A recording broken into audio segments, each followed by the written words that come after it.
स्वागतम, शुभ स्वागतम. सर्व मान्यवरांचं आगमन झालेलं आहे. मी त्यांना अशी विनंती करते की त्यांनी स्थानापन्न व्हावं. Today we all have gathered here for the inaugural function of one-day state-level conference jointly organized by Shikshan Prasarak Mandali's Tirak College of Education, Pune with Vidya Bharati Uच्च Shiksha Sansthan, New Delhi.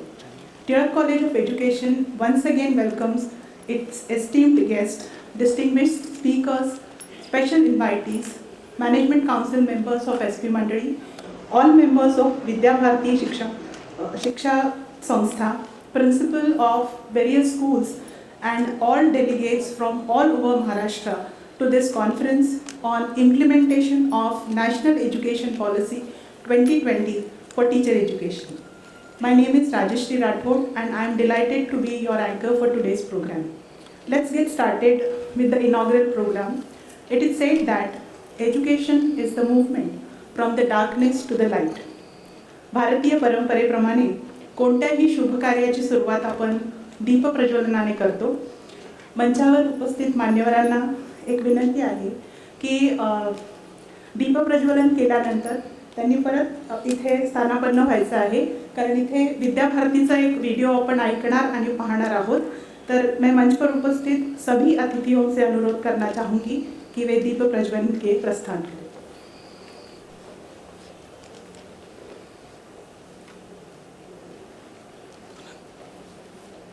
और आइए दीप प्रज्वलन के साथ हम सब करबद्ध होकर माँ सरस्वती और माँ भारती की आराधना करेंगे. सगळ्यांना विनंती आहे की त्यांनी हात जोडून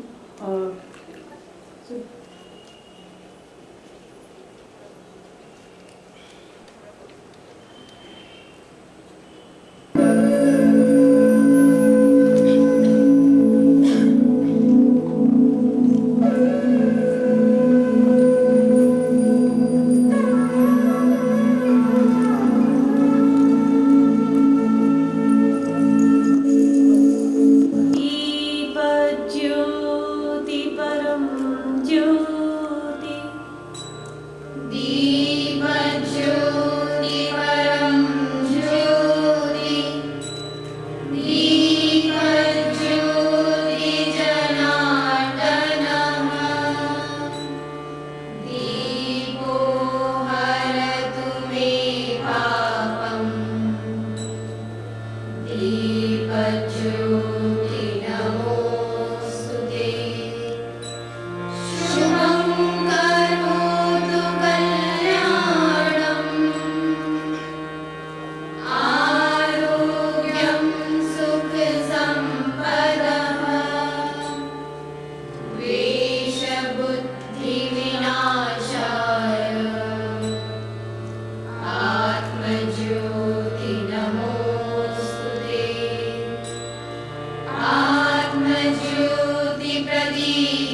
ब्रह्मनाद।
यानंतर कार्यक्रमात ईशस्तवनासाठी मी मंचावर आमंत्रित करते सौ अंजली पंढरपुरे यांना.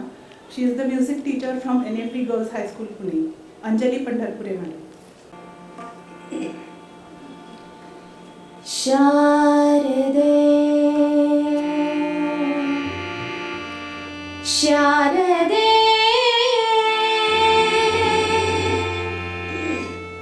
शारदे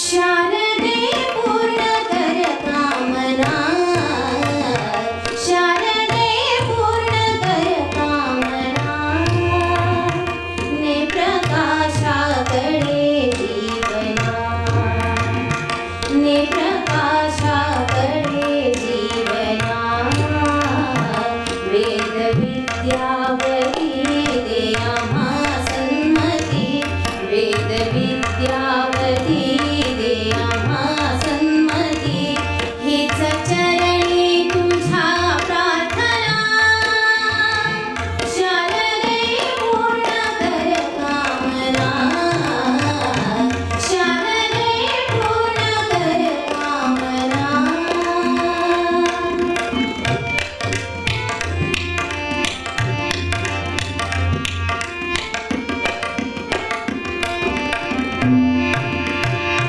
हे तुझे रूप वीणावती शुभ्र कमळावरी शोभते या तुझ्या कुंडलांची प्रभा चंद्र सूर्यासमते जाळते चंद्र सूर्यासमते जाळते शुभ्र वस्त्रावृता स्वर्णालंकृता शुभ्र वस्त्रावृता स्वर्णालंकृता तू मनोहारिणी शोभना शारदे पूर्ण कर कामना शारदे पूर्ण कर कामना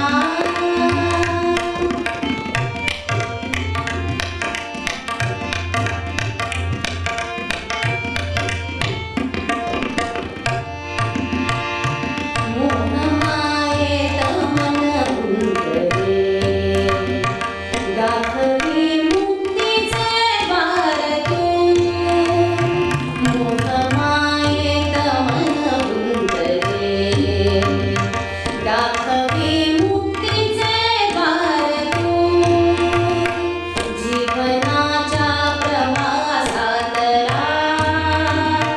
टाक उजळून अंधार तू टाक उजळून अंधार तू हे जगत स्वामिनी तुझ संजीवनी हे जगत स्वामिनी तुझ संजीवनी दे मनाला नवी चेतना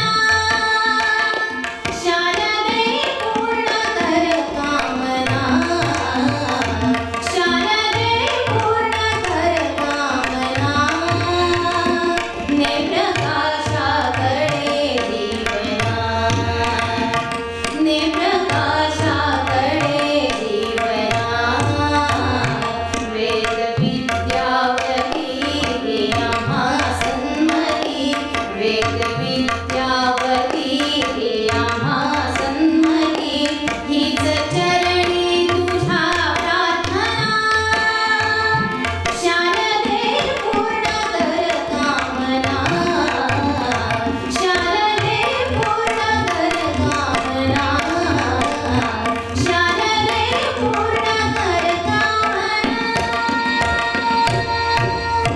Thank you.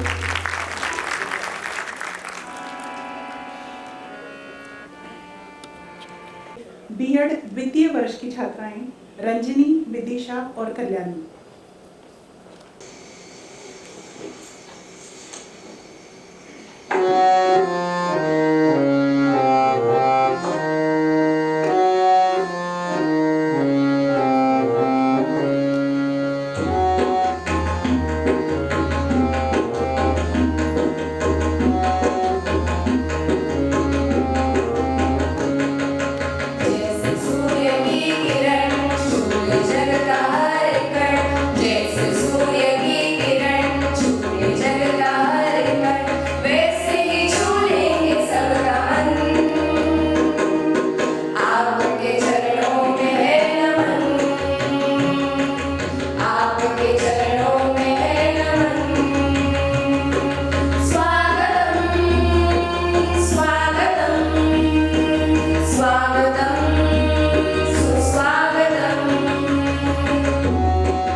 सुंदर असं स्वागत विद्यार्थ्यांनी सादर केले आणि मला वाटतं एकदा त्यांच्यासाठी जोरदार टाळ्या वाजवा। हमारी भारतीय संस्कृति में अतिथियों का स्थान बड़ा ही महत्वपूर्ण रहा है और हमारे यहाँ तो यह भी कहा जाता है अतिथि देवो भव। आज सभी अतिथियों का स्वागत हम करने जा रहे हैं। सर्वात प्रथम शिक्षण प्रसारक मंडळीच्या नियामक मंडळाचे अध्यक्ष माननीय SK जैन सर यांना मी अशी विनंती करते की आजच्या कार्यक्रमाचे उद्घाटक माननीय डॉक्टर नितीन करमाळकर सर, कुलगुरू सावित्रीबाई फुले पुणे विद्यापीठ यांचं शाल आणि स्मृतिचिन्ह देऊन स्वागत करावं।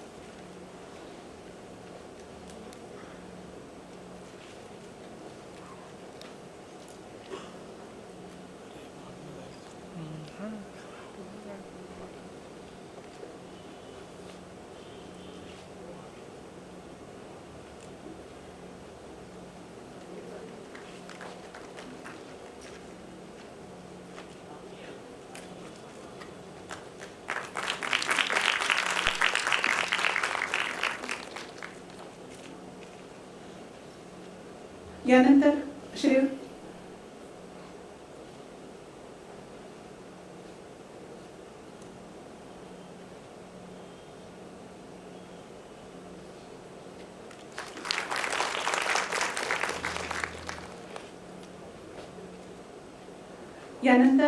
श्रीयुत लक्ष्मीकांत पांडे सर, अध्यक्ष विद्याभारती पश्चिम विभाग महाराष्ट्र प्रांत यांना मी अशी विनंती करते की आजच्या कार्यक्रमाचे प्रमुख अतिथी प्रोफेसर कैलाशचंद्र शर्माजी, प्रेसिडेंट विद्याभारती उच्च शिक्षा संस्थान and farmer vice chancellor Kurukshetra university Haryana यांचं शाल आणि स्मृतिचिन्ह देऊन स्वागत करावे।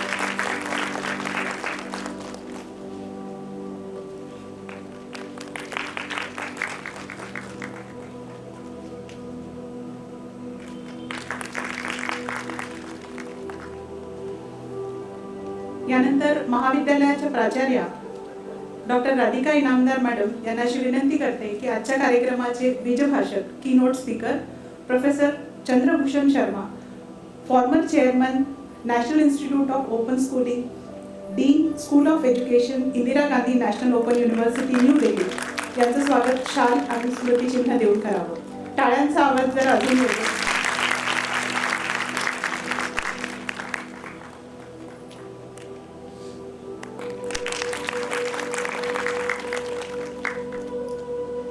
शिक्षण प्रसारक मंडळीच्या नियामक मंडळाचे अध्यक्ष माननीय SK जैन सर यांचं स्वागत प्राचार्य डॉक्टर राधिका इनामदार मॅडम यांनी शाल आणि स्मृतिचिन्ह देऊन करावं अशी मी त्यांना विनंती करते।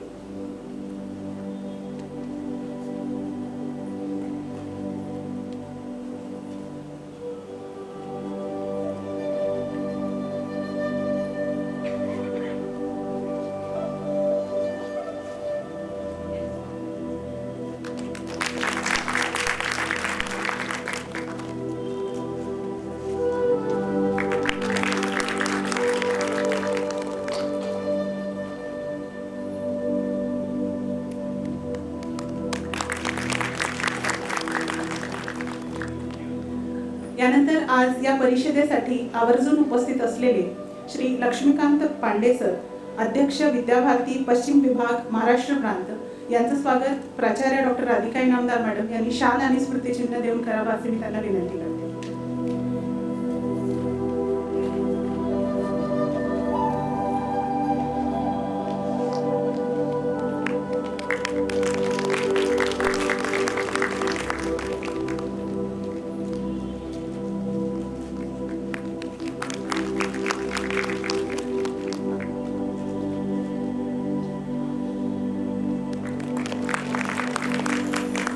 धन्यवाद मॅडम। असं म्हणतात की जीवनाचं सार कळतं ते ग्रंथ आणि पुस्तकातून, तद्वतच कार्यक्रमाचा उद्देश कळतो तो प्रास्ताविकतेतून। मी टिळक शिक्षण महाविद्यालयाच्या प्राचार्या डॉक्टर राधिका इनामदार मॅडम यांना अशी विनंती करते की त्यांनी कार्यक्रमाचं प्रास्ताविक करावं। हॅलो, व्यासपीठावरील सर्व मान्यवर आणि सभागृहात उपस्थित सर्व मान्यवरांचं मी टिळक शिक्षण महाविद्यालयाची प्राचार्य आणि शिक्षण प्रसारक मंडळीची चिटणीस या नात्याने पुन्हा एकदा सहर्ष स्वागत करते। खरं म्हणजे मगाशी आपण सरस्वती वंदनेचा ऑडिओ पाहिला, व्हिडिओ पाहिला आणि त्यानंतर पंढरपुरे मॅडमनी सरस्वती वंदना सादरही केली. ती ऐकल्यानंतर मन एकदम शांत झालं. मनातली सगळी खळबळ, ताण सगळ्याचं निराकरण झालं आणि असं वाटलं की आता पुढे काही बोलू नये, डोळे मिटून शांत बसावं. मला वाटतं ही जी आत्मिक शांतता आहे, आत्मिक आनंद आहे, हाच आपल्याला शिक्षणातनं अभिप्रेत आहे.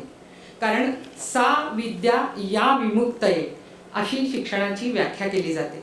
सर्व विकारांपासून जे मुक्त करतं ते शिक्षण. आणि जर हे ध्येय किंवा ही व्याख्या सार्थ होत नसेल तर त्या शिक्षणाचा काही उपयोग नाही असं म्हणावंसं वाटतं. मला वाटतं भारताला स्वातंत्र्य मिळाल्यानंतर 1968 साली कोठारी कमिशनच्या रेकमेंडेशन्सनुसार पहिलं शैक्षणिक धोरण जाहीर झालं. त्यानंतर 1986 साली दुसरं शैक्षणिक धोरण जाहीर झालं. या दोन्ही धोरणांचा जो मूळ गाभा होता तो शिक्षणाचं सार्वत्रिकीकरण, युनिव्हर्सलायझेशन ऑफ एज्युकेशन हा त्याचा पाया होता. कारण ती काळाची गरज होती. तेव्हा संपूर्ण भारतामध्ये तळागाळापर्यंत, खेड्यापाड्यांपर्यंत शिक्षण पोहोचणं ही गरज होती. आणि या दोन्ही शैक्षणिक धोरणांमुळे ही गरज बऱ्यापैकी पूर्ण झाली आहे असं म्हणायला हरकत नाही. आता 2020 मध्ये ही नवीन शैक्षणिक धोरण जे आहे हे जाहीर झालेलं आहे आणि मला वाटतं आपल्या सर्वांना त्याचं एक ठळक वैशिष्ट्य नक्कीच माहीत आहे की यामध्ये क्वालिटी एज्युकेशन, गुणवत्तापूर्ण शिक्षण हे दिलं जावं अशी अपेक्षा आहे शासनाची, केंद्र सरकारची. आणि मला वाटतं हे गुणवत्तापूर्ण शिक्षण तेव्हाच मिळू शकतं जेव्हा गुणवत्तावान शिक्षक आपल्यामध्ये उपस्थित असतील. कारण शिक्षक हा शिक्षण व्यवस्थेचा गाभा आहे. शिक्षकच विद्यार्थ्यांपर्यंत सर्व गोष्टी पोचवत असतो, त्यांच्यावर संस्कार करत असतो आणि घडवत असतो त्यांना. त्यामुळे आपल्यावरती फार मोठी जबाबदारी आहे. विशेषतः प्रशिक्षण महाविद्यालय जे आहेत त्यांच्यावरती ही एक खूप मोठी जबाबदारी आहे की अशी एक शिक्षकांची फौजच त्यांनी निर्माण करायला हवी, जे मी थोडासा इंग्रजी शब्दांचा वापर करते, teachers who are dedicated, innovative, creative and positive अशी शिक्षकांची फौज आपल्याकडे असेल तर मला वाटतं मोदी गव्हर्नमेंटचा, केंद्र शासनाचा, राज्य शासनाचा जो विचार पुढे आलेला आहे गुणवत्तापूर्ण शिक्षणाचा हा नक्कीच सफल होईल. राष्ट्रीय शैक्षणिक धोरणावरती मी जास्त बोलू नये कारण आपल्याकडे त्यातले तज्ज्ञ व्याख्याते आलेले आहेत आणि त्यांचे विचार ऐकण्यासाठी आपण उपस्थित आहोत. फक्त शेवटचं एकच माझं काय म्हणूया मनातली गोष्ट तुमच्याशी शेअर करते की टिळक शिक्षण महाविद्यालय या जूनमध्ये 80व्या वर्षामध्ये पदार्पण करत आहे. आणि मला खूप स्वतःला आनंद होतोय की या वर्षभरामध्ये आम्ही भरपूर शैक्षणिक कार्यक्रमांची रेलचेल करणार आहोत, तुम्हाला अकॅडमिक फीस्ट देणार आहोत आणि त्याची सुरुवात अशा चांगल्या उपक्रमाने होते आहे. आणि प्रत्यक्ष पुणे विद्यापीठाचे कुलगुरू आज आपल्या या उद्घाटनपर कार्यक्रमाला हजर आहेत. सर, मी आपल्या सगळ्यांना मनापासून धन्यवाद देते आणि तुम्ही जो उत्स्फूर्त प्रतिसाद दिला त्याबद्दल तुम्हालाही धन्यवाद देते. थँक्स.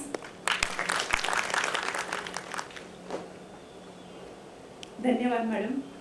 मॅडमनी नेहमीच्या आपल्या सदाबहार शैलीत कार्यक्रमाचं प्रास्ताविक केलेलं आहे. Tilak college of education, a brand name in the field of teacher education, which was established in 1941. Let's know something more about Tirak College of Education. Can we have the video, please?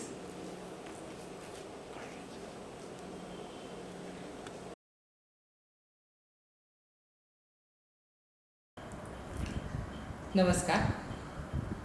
शिक्षण प्रसारक मंडळीचे टिळक शिक्षण महाविद्यालय या महाविद्यालयाची प्राचार्या doctor Radhika Inamdar यांचा सर्वांना सस्नेह नमस्कार.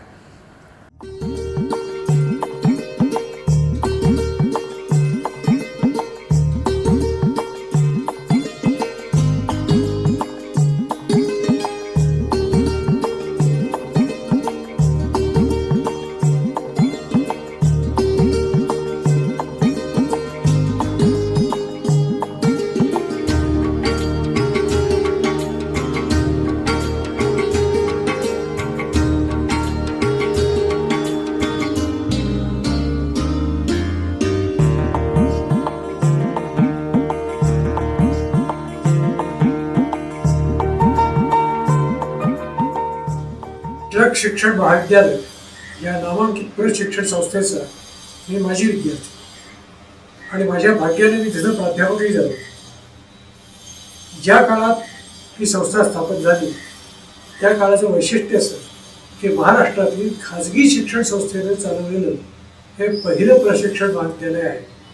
या अर्थानं महाराष्ट्राच्या शिक्षण क्षेत्राला या संस्थेचं योगदान फार मोठं आहे. अनेक शिक्षणाधिकारी, शिक्षण तज्ज्ञ, शिक्षक, प्राध्यापक या संस्थेनं महाराष्ट्राला दिलेले आहेत. हा मोठा इतिहास आहे. मी ज्या काळात तिथं विद्यार्थी होतो त्या काळातले सर्वच प्राध्यापक हे नामांकित, व्यासंगी, अनुभवी आणि खरं म्हणजे इंग्रजीत मी मुद्दाम शब्द वापरतो, इन्व्हॉल्वमेंट असलेले आहे. इन्व्हॉल्वमेंट इन एज्युकेशन ही फार महत्त्वाची गोष्ट आहे.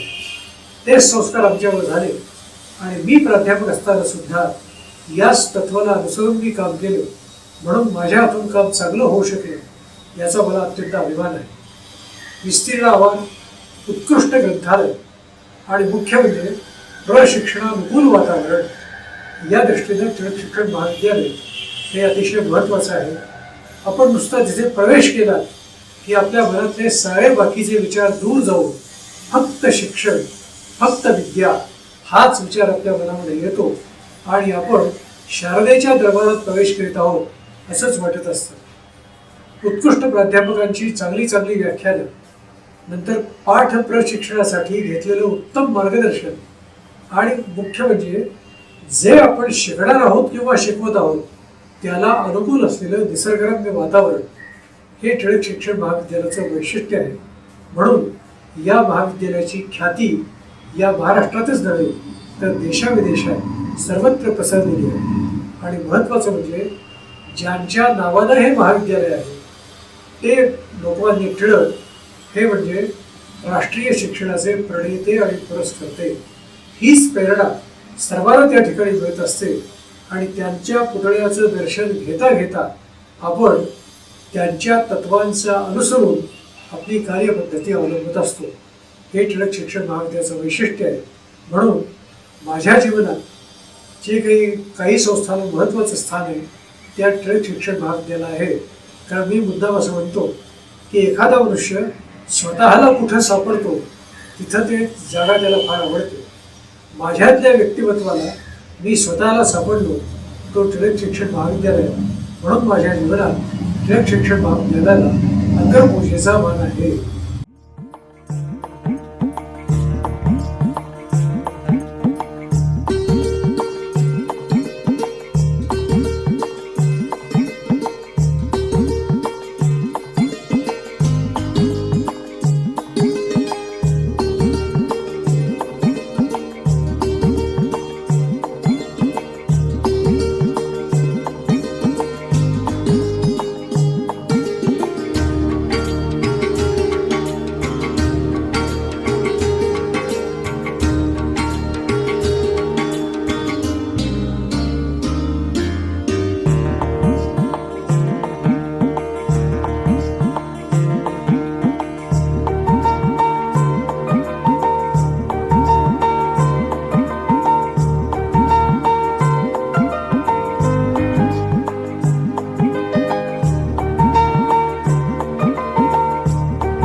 हे वर्ष म्हणजे टिळक कॉलेज ऑफ एज्युकेशनच्या सुवर्ण महोत्सवाचं वर्ष.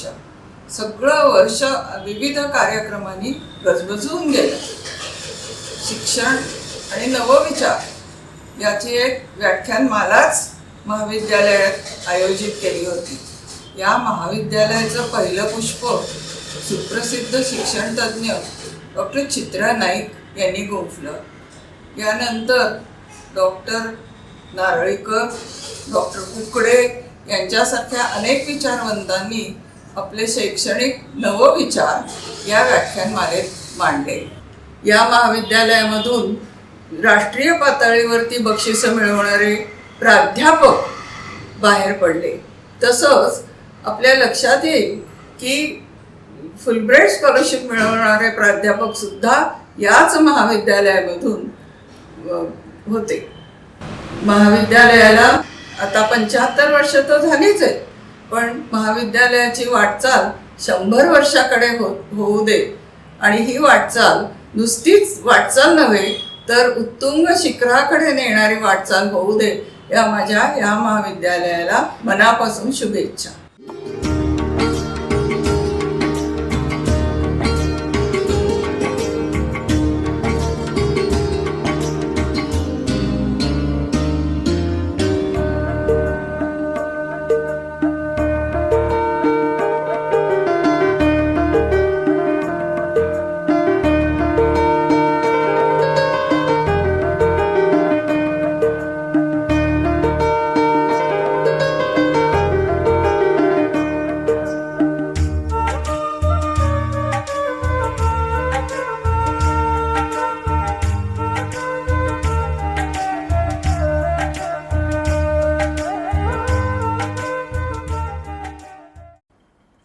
टिळक शिक्षण महाविद्यालय हे SP मंडळींनी सुरुवात केलेलं हे पहिलं महाविद्यालय पुण्यातलं शिक्षणशास्त्र महाविद्यालय.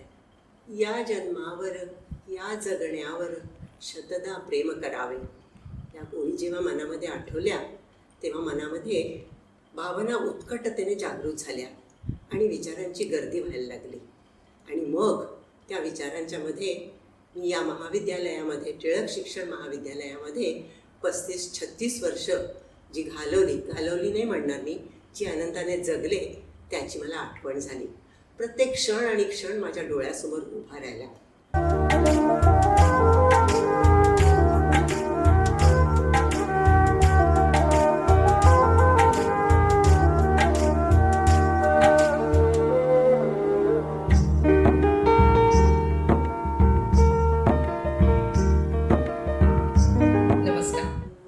मी डॉक्टर राधिका इनामदार, प्राचार्य टिळक शिक्षण महाविद्यालय.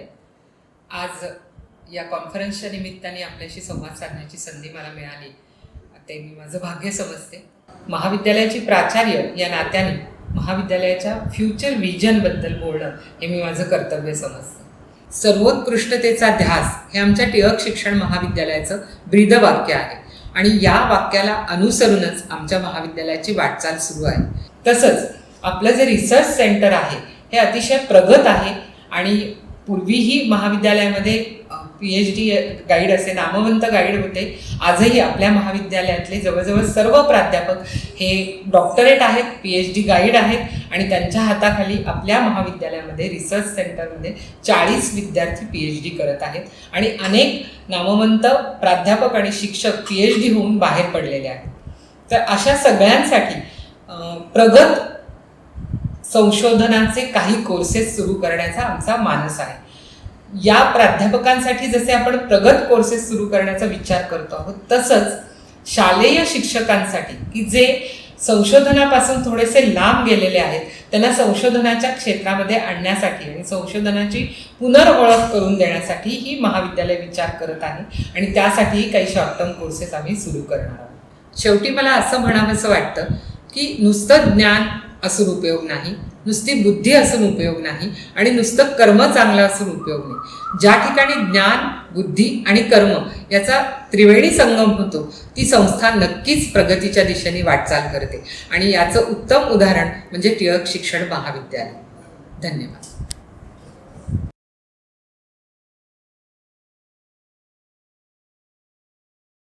प्रगत संशोधनाचे काही कोर्सेस सुरू करण्याचा आमचा मानस आहे. या प्राध्यापकांसाठी जसे आपण प्रगत कोर्सेस सुरू करण्याचा विचार करतो आहोत तसंच शालेय शिक्षकांसाठी की जे संशोधनापासून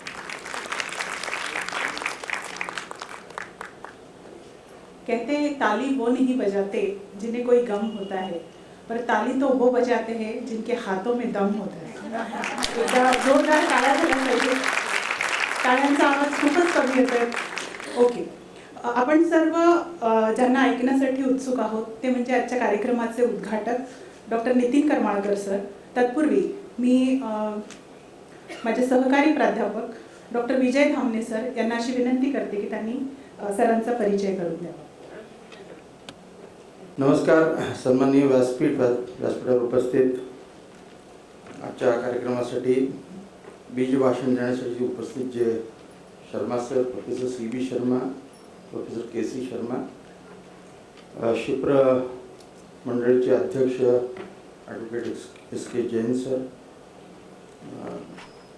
कॉलेजच्या प्राचार्य डॉक्टर राधिका इनामदार, प्रेक्षकगृहात उपस्थित डॉक्टर नामो जोशी सर आणि इतर प्राध्यापिका मंडळी, एक चांगल्या कार्यक्रमामध्ये आपण सर्वजणच आज उपस्थित आहोत.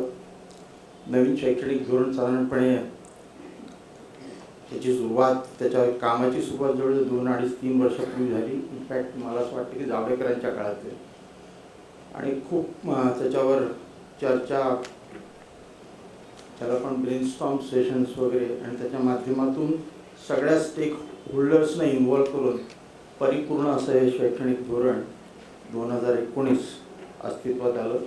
आणि जी प्रोसेस जवळजवळ 3-4 वर्ष सुरू होती, ज्याच्यामध्ये आपल्याला माहिती आहे की जवळजवळ 1.5 ते 2.25 लाख ज्या काही सजेशन्स आल्या, जेव्हा ते पोर्टलवर टाकण्यात आलं होतं, ज्याला ड्राफ्ट म्हणून म्हटलं होतं, आणि त्याचा सगळ्यांचा विचार करून पूर्णत्वास आलेले शिक्षण धोरण साधारणपणे मागच्या वर्षी अस्तित्वात आलं आणि त्याच्यानंतर कॅबिनेटनं त्याला मान्यता दिली. कदाचित या पार्लमेंट सेशनमध्ये इतर गोष्टी डिस्कस होतील आणि इम्प्लिमेंटेशनच्या दृष्टीनं कार्यवाही सुरू होईल. आणि त्यासंबंधी वेगवेगळ्या राज्यामध्ये टास्क फोर्स बनवण्यात आलेली आहे. मुळात शैक्षणिक धोरणाची गरज काय होती? साधारणपणे मॅडमनी मग सांगितले 1968ला पहिल्यांदा कोठारी कमिशन आलं आणि त्याच्यात थोडे थोडे बदल नंतर होत गेले, नाही असं नाही. ज्याच्यामध्ये सार्वत्रिकरण म्हणून मॅडमनी सांगितलं, त्याच्यानंतर ज्याला आपण म्हणतो की इन्क्लुझिव्हनेस, सर्वांपर्यंत पोहोचवण्याच्या दृष्टीने प्रयत्न केला. राईट टू एज्युकेशन म्हणून एक प्रकार आला, पण राईट टू राईट एज्युकेशन माझ्या मते पहिल्यांदा घडते आणि त्या दृष्टीनं या शैक्षणिक धोरणाचं महत्त्व आहे. साधारणपणे आपणही पाहतो की आपण काय शिकलो, शिकत असताना बऱ्याच वेळा, कारण पहिलं शैक्षणिक धोरण जे काही इंग्रजांच्या काळात आलं, लॉर्ड मॅकलीच्या काळात, त्याचा पाया असा होता की इंग्रजी सत्तेसाठी काम करण्यासाठी त्यांना जे बाबू तयार करायचे होते त्या पद्धतीचं शिक्षण दिलं गेलं. स्वातंत्र्यानंतर सुद्धा त्यात फार मोठा बदल घडला नाही आणि कुठेतरी त्या काळात सुद्धा स्वातंत्र्याच्या पूर्वी सुद्धा आपण पाहिलेलं की बऱ्याच लोकांनी या दृष्टीनं प्रयत्न केले आणि पुण्याच्या दृष्टीनं अत्यंत जागरूक होतं. इथे अनेक संस्था निर्माण झाल्या, ज्याच्यामध्ये लोकमान्य टिळकांचं राष्ट्रीय शिक्षणाचं धोरण होतं. इतर अनेक लोकांनी त्या संबंधित काम केलं. पुण्यामध्ये कर्वे शिक्षण संस्था आहे, लोकमान्य टिळकांची आहे, आगरकरांची आहे, इतर अनेक जण, अगदी सावित्रीबाई फुल्यांपासून महात्मा फुल्यांपर्यंत किंवा शिंदे असतील, या सर्वांनी कुठेतरी राष्ट्रीय शिक्षण याच्यामध्ये आलं पाहिजे त्या दृष्टीने प्रयत्न केला. आपण जर पश्चिमेकडे बंगालमध्ये जर बघितलं तर तिथेही तशा प्रकारचा प्रयत्न झाला. गुरुदेव रवींद्रनाथ टागोरांनी तो प्रयत्न केला, पण हे कुठेही धोरणामध्ये आलं नाही आणि त्याचा सर्वांगीण विचार पण मला असं वाटतं की पहिल्यांदा हा प्रकार होतोय की याच्यामध्ये राष्ट्रीय शिक्षणाला फार महत्त्व दिले गेलेलं आहे आणि दोन्हीची सरळ मिसळ, म्हणजे जे नवीन आहे त्याचाही कुठेतरी भेद घेतलेला आहे आणि ज्याला आपण traditional knowledge system, Indian traditional knowledge system म्हणतो, त्याचाही कुठेतरी भेद घेतलेला आणि दोन्ही एकत्रितपणे मुद्दाम करून ते पुढे आणण्याचा प्रयत्न करतो. आपण जेव्हा इतिहास शिकतो तेव्हा बऱ्याच वेळा आपला इतिहास सुरू होतो साधारणपणे मुघलांपासून. त्याच्या आधीच आपल्याला कुठेतरी एखादं वाक्य वगैरे असतं, म्हणजे बिंबिसारपासून सुरुवात झालेलं राष्ट्रकूट असेल किंवा त्याच्यानंतर अनेक चंद्रगुप्त मौर्य असेल आणि त्या काळातलं साधारणपणे अस्तित्व असलेली शिक्षण पद्धती, नालंदा असेल, तक्षशिला असेल, विक्रमशिला असेल, ज्याच्यामध्ये विद्यार्थी गुरुकुल पद्धतीनं शिकत असताना त्याचा सर्वांगीण ज्याला त्याचं जी डेव्हलपमेंट असायची, ज्याच्यामध्ये तो सुरुवातीला सर्व गोष्टी त्याला शिकवल्या जायच्या, अगदी पाककलेपासून त्याची सुरुवात व्हायची आणि करत करत ज्याच्यात त्याला रुची आहे त्या रुचीमध्ये तो प्रगत व्हायचा आणि तशा पद्धतीचं शिक्षण दिलं जायचं. साधारणपणे 8व्या शतकाच्या साधारणपणे शेवटी पहिल्यांदा बाहेरून आक्रमणं सुरू झाली आणि खैबर खिंडीतून अनेक लोक आले आणि आपल्यावर साधारणपणे जवळजवळ 1000 वर्षाची गुलामगिरी म्हणायला हरकत नाही. आणि त्यामुळे ह्याच्यामध्ये ही जी आपली तत्वप्रणाली होती ती कुठेतरी त्याचा आपल्याला विसर पडला. म्हणजे आजही कौटिल्य असेल, चाणक्य असेल, सुश्रुत असेल, पातंजली असेल, कणाद असेल, यांची नावंसुद्धा आपल्याला बऱ्याच लोकांना माहिती नसतात, मुलांना तर नाहीच नाही. आणि त्यामुळं ह्या लोकांचं कार्य आणि ती कार्य म्हणजे शिक्षणाच्या बाबतीत त्या विषयामध्ये केलेलं कार्य आणि त्याच्याबद्दलची नंतर एक 10 रिसर्च स्टेटमेंट जर आपण दिली विद्यार्थ्यांना, तर ह्याच्यातून पुढे आपल्याला कसं काय घेता येईल त्या दृष्टीने जर प्रयत्न झाला तर मला असं वाटतं की एक चांगला शिक्षण प्रणाली या देशामध्ये अस्तित्वात येऊ शकेल. पुणे विद्यापीठ त्याच्यामध्ये प्रयत्न करते. आपण युटेक्स म्हणून एक प्रोग्राम आता करतोय, universalization of Indian traditional knowledge system. आणि 10 जे एन्शियंट थॉट लिडर्स आहेत, मी ज्यांची नावं घेतली, त्यांच्यावर एक 20-20 मिनिटाची व्हिडिओ, आणि ती व्हिडिओ फक्त त्यांचं आयुष्य असं नाही, त्यांचं कार्य आणि काय सब्जेक्टमध्ये त्यांचं एक्सपर्टाईज होतं आणि त्यातून कुठल्या पद्धतीचा रिसर्च आपल्याला पुढे नेता येईल असे 10 रिसर्च स्टेटमेंट देऊन आपण प्रयत्न करतोय. खरं म्हणजे इम्प्लिमेंटेशनच्या बाबतीत पुणे विद्यापीठ मला असं वाटतं की नेहमीच पुण्यात जे होतं ते देशात घडतं आणि त्यामुळं आपण पहिल्यांदा त्याची सुरुवात केली इम्प्लिमेंटेशन. माझ्या मते ज्याला लिबरल एज्युकेशन म्हणून ज्याचा मोठा गवगवा नवीन पॉलिसीमध्ये केले गेलेलं आहे, ते साधारणपणे मी 2017ला आलो आणि 18पासून आपण लिबरल एज्युकेशन कॅम्पसवर सुरू केलं आणि ज्याच्यामध्ये विद्यार्थ्यांना सर्व गोष्टींचं ज्ञान पहिल्या वर्षी दिलं जातं. सायन्स असेल, आर्ट्स असेल, कॉमर्स असेल, परफॉर्मिंग आर्ट्स असेल, इंजिनिअरिंग असेल आणि त्याच्यानंतर पुढची जी 2 वर्ष आहेत त्याच्या आवडीच्या विषयामध्ये तो शिकतो. आणि हे 3 वर्षाचं जे शिक्षण आहे ते आपण हळूहळू 4 वर्षाकडे नेतो. नंतर एक स्ट्रक्चरल रिफॉर्म मोठ्या प्रमाणात आपण केला. एका बाजूला शिक्षकांची कमी होणारी संख्या, रिक्रुटमेंटने गेले कित्येक दिवस आपल्याला सर्वांनाच माहिती आहे. एका बाजूला आपल्याला सांगितले की क्वालिटी मेंटेन करा आणि दुसऱ्या बाजूला कमी होणारी शिक्षकांची संख्या, कर्मचाऱ्यांची संख्या. आणि त्यामुळं एक स्ट्रक्चरल रिफॉर्म पुणे विद्यापीठात आपण आता करतोय आणि जवळजवळ पूर्णत्वास आलेलं आहे. तो म्हणजे आपण स्कूल सिस्टीमकडे गेलो. साधारणपणे स्कूल ऑफ लाईफ सायन्सच्या खालीच लाईफ सायन्समधले सगळे वेगवेगळी जी डिपार्टमेंट होती, जी बरेच वर्ष आयसोलेशन म्हणजे एखाद्या बेटासारखी काम करत होती आणि एकमेकांच्यात त्यांचा संवाद नव्हता. तर ह्या स्कूल सिस्टीममध्ये एकतर शिक्षकांची हॉरिझॉन्टल मोबिलिटी वाढेल, विद्यार्थ्यांना भरपूर चॉईस मिळतील, डुप्लिकेशन जे सिलेबसचं बऱ्याच वेळा चालतं ते कमी होईल आणि फॅसिलिटी त्या कॉमनमध्ये राहतील. तर हे विद्यार्थ्यांच्या दृष्टीने, शिक्षकांच्या दृष्टीने अत्यंत महत्त्वाचं आहे. आणि जेणेकरून जो मल्टीडिसिप्लिनरी रिसर्च अपेक्षित आहे किंवा मल्टीडिसिप्लिनरी नेचर हे ज्या मोठ्या प्रमाणात ह्या शैक्षणिक धोरणामध्ये ज्याचा बोलबाला केलेला आहे ते जर घडायचं असेल तर शिक्षकांमध्ये हा सुसंवाद असणं अत्यंत गरजेचं आहे आणि तशा पद्धतीचे प्रोजेक्ट, रिसर्च प्रोजेक्ट पुढे नेणं गरजेचं आहे. आणि ह्यामध्ये शिक्षकांची भूमिका ही अत्यंत महत्त्वाची आहे आणि त्यामुळे टीचर्स ट्रेनिंग, शिक्षकांचं प्रशिक्षण ते अत्यंत गरजेचं आहे. आपण बरेच वर्ष बघतो की सेट नेट झालं की माणूस शिक्षक होतो. कालपर्यंत माझ्या शेजारी बसत होता विद्यार्थी म्हणून, रात्रीतनं नेट पास झाला, दुसऱ्या दिवशी तो लगेच वर्गात गेला. तर शिकवायला सुरू करतो, त्याचं काही ट्रेनिंग नसतं, विद्यार्थ्यांचा मग ॲक्सेप्टन्स त्याला नसतो बऱ्यापैकी आणि म्हणजे तक्रारी सुरू होतात. त्याचं जे ट्रेनिंग आहे आपण इंडस्ट्रीमध्ये सुद्धा पाहतो की साधारणपणे कुठल्याही इंडस्ट्रीमध्ये नवीन जेव्हा एखादा माणूस घेतला जातो त्याचा इंडक्शन प्रोग्राम चालतो जवळजवळ 1.5-2 महिन्याचा. बऱ्याच ठिकाणी त्याला त्या कंपनीच्या असोसिएटेड सगळ्या विभागांची साधारणपणे माहिती दिली जाते आणि मग तो आपल्या खऱ्या कामाला सुरुवात करतो. तशा पद्धतीचं प्रशिक्षण शिक्षकांनी देणं गरजेचं आहे. आणि हे एक फक्त सुरुवातीला केलं असं नाही, वारंवार ते केलं गेलं पाहिजे. आपण बऱ्याच वेळा रिफ्रेशर कोर्स किंवा ओरिएंटेशन कोर्स नावाच्या गोष्टी आणल्या, पण बऱ्याच वेळा APA म्हणजे टिकमॅक ॲक्टिव्हिटी म्हणून 4 केलेत किंवा 2 केलेत किंवा पुढचं प्रमोशन तोपर्यंत होणार नाही. आणि त्यामुळे कुठेतरी भीतीपोटी त्या सगळ्या गोष्टी केल्या गेल्या. तर तसं न होता जे काही नवीन येते, जे काही नवीन घडतंय, ते अपडेशन ऑफ नॉलेज शिक्षकांचं असणं अत्यंत गरजेचं आहे. आणि ते करत असताना चारित्र्य तो हे अत्यंत महत्त्वाची गोष्ट आहे. आणि ह्या सर्व गोष्टींचं परिपूर्ण असं माझ्या मते हे या नवीन शिक्षण प्रणालीमध्ये दिसते.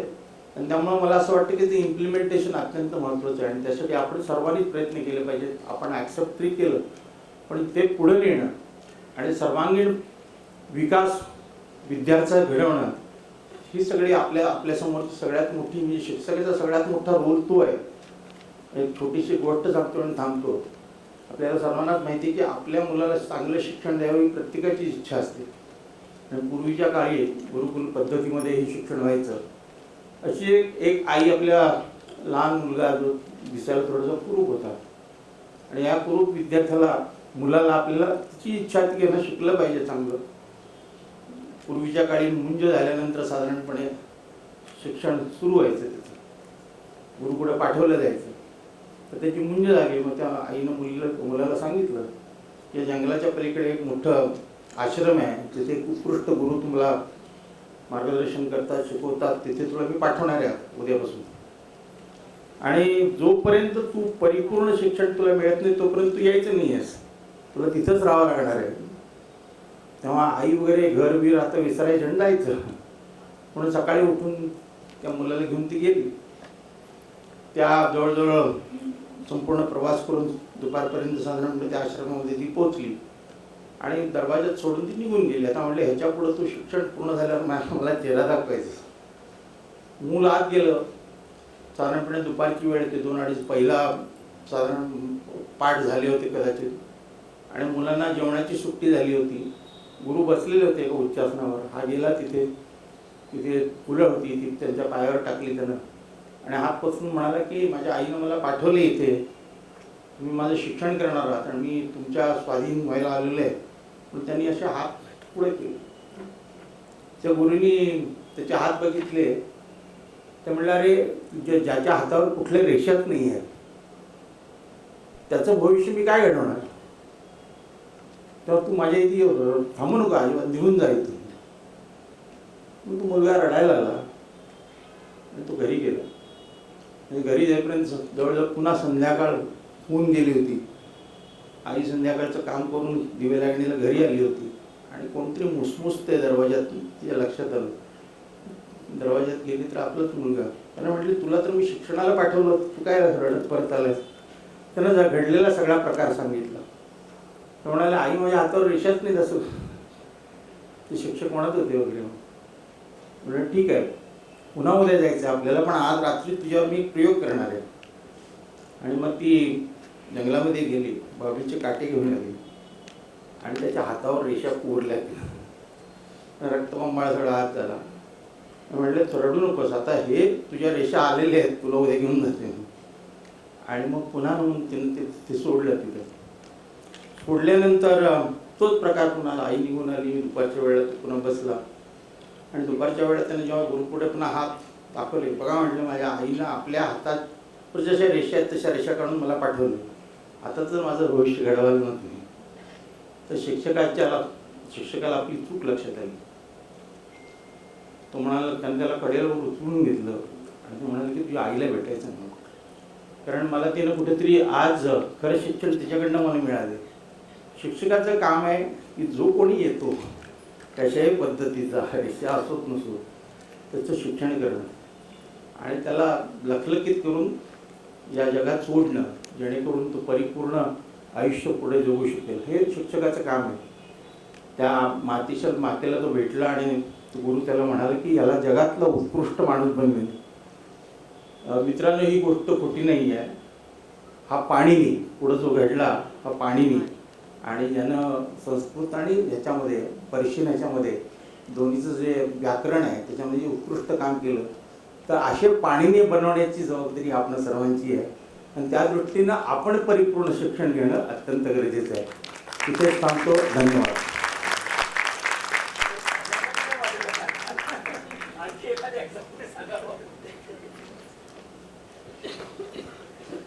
Thank you so much, sir, for enriching us with your words of wisdom and dedicating your valuable time with us. यानंतर शिक्षण प्रसारक मंडळीच्या नियामक मंडळाचे अध्यक्ष आणि आजच्या कार्यक्रमाचे अध्यक्ष माननीय S.K. जैन सर यांना मी अशी विनंती करते टू ॲड्रेस द गॅदरिंग. आदरणीय करमालकर सर, शर्माजी, इनामदार मॅडम, उपस्थित सर्व प्राचार्य, प्राध्यापक, प्राध्यापिका, मैं तो शिक्षण तज्ञ नहीं हूँ, फिर भी मुझे डायस पे बिठाया गया और कुछ बात आपसे कहने को कही गई।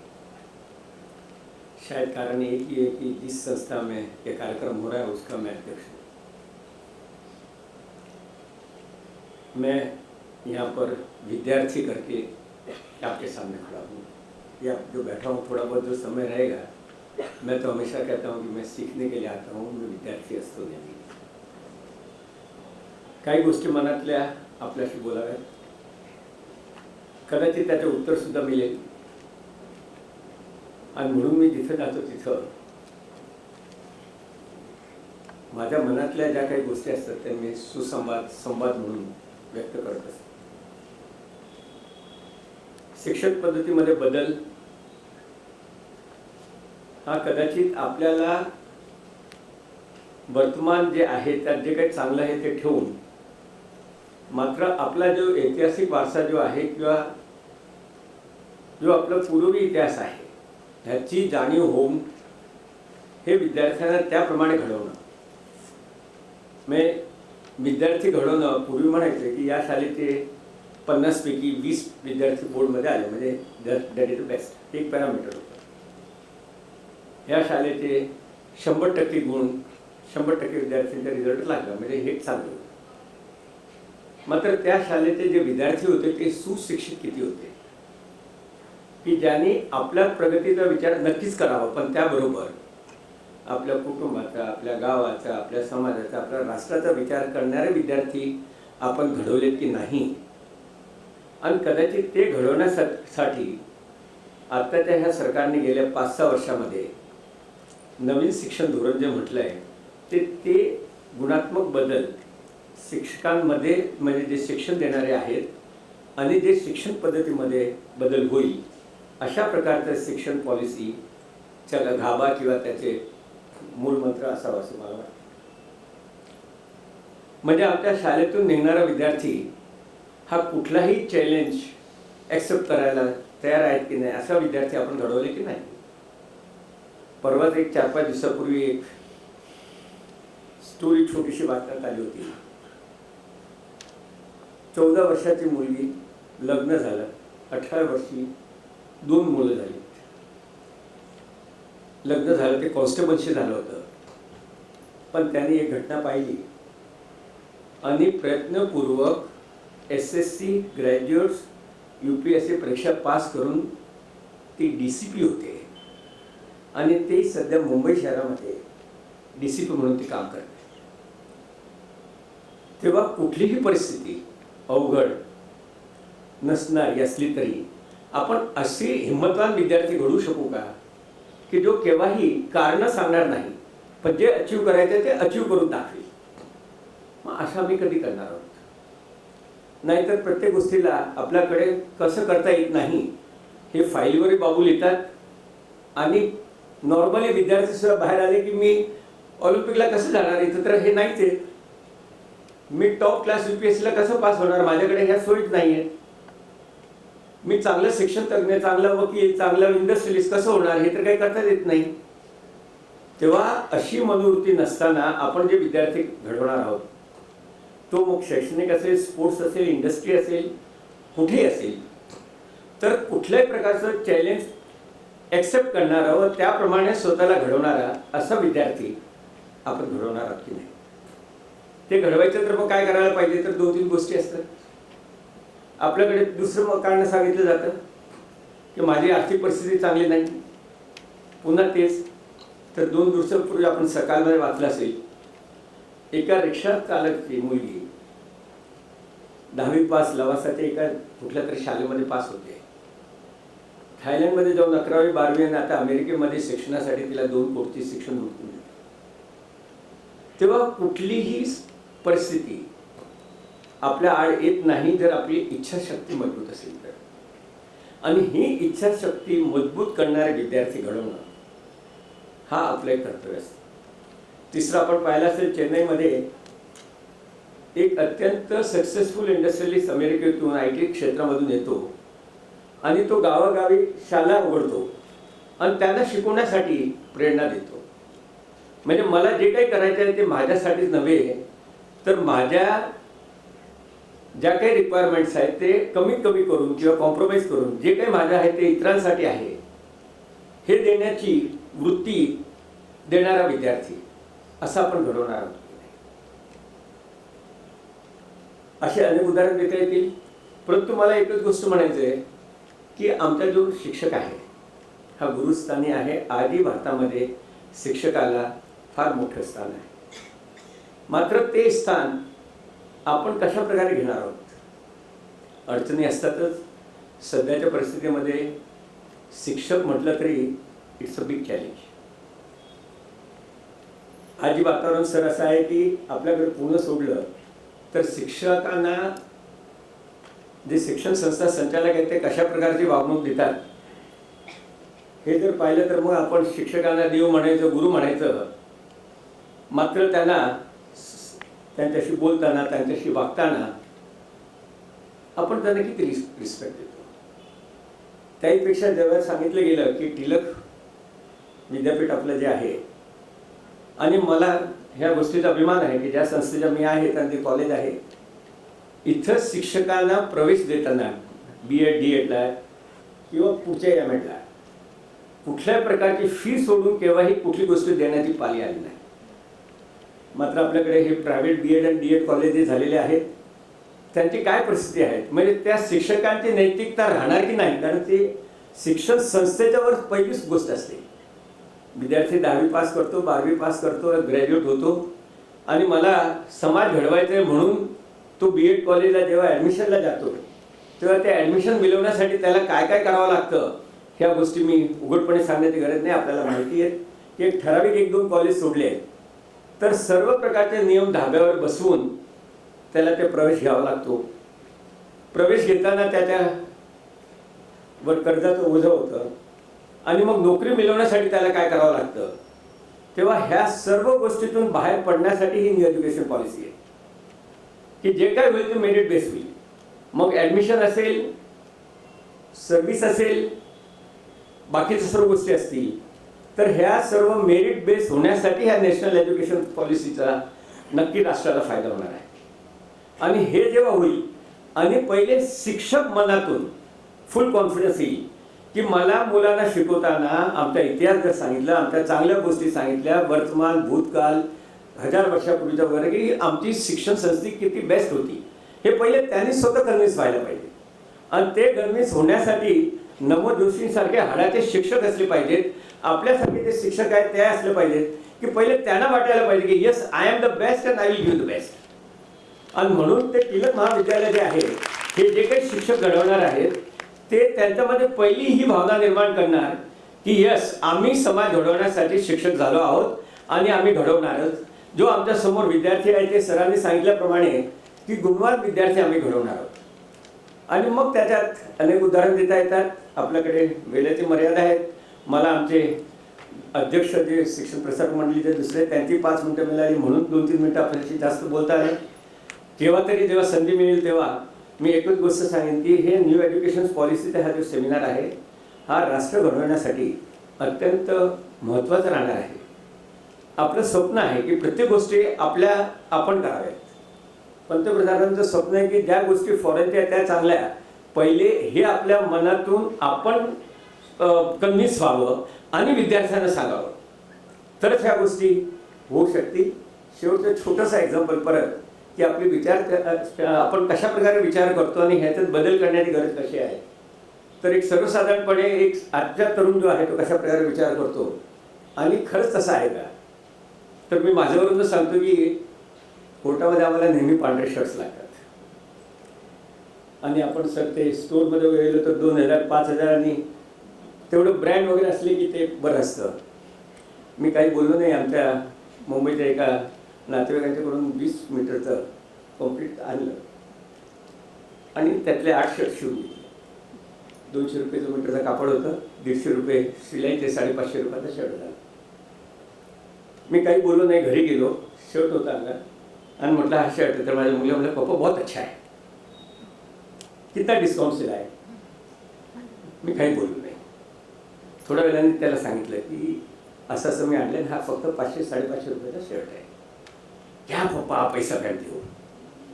म्हणजे आपण कसे मानसिकता घडवली आहे आणि आपल्याला त्याच्यात बदल कसा करावा लागणार आहे की ब्रँडच्या नावाखाली आई वडिलांचं जे नियोजन असतं, आर्थिक नियोजन, तो कसा कोलॅप्स होतो.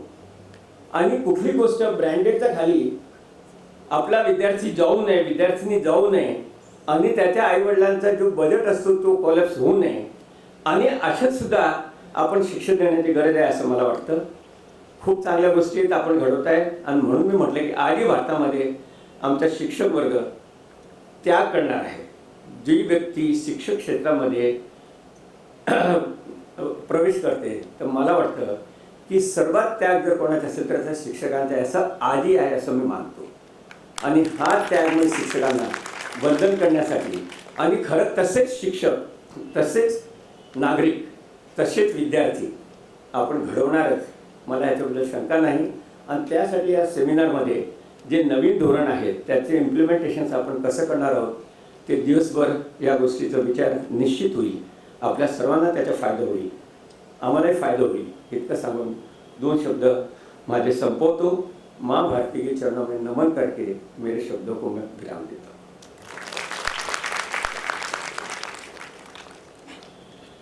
Thank you so much, sir, for your insightful speech. We all are eager to waiting to listen our keynote speaker of today's conference. But before that, I would like to call upon the stage Dr. Madhuri Save ma'am to introduce Dr. Chandrabhushan Sharma.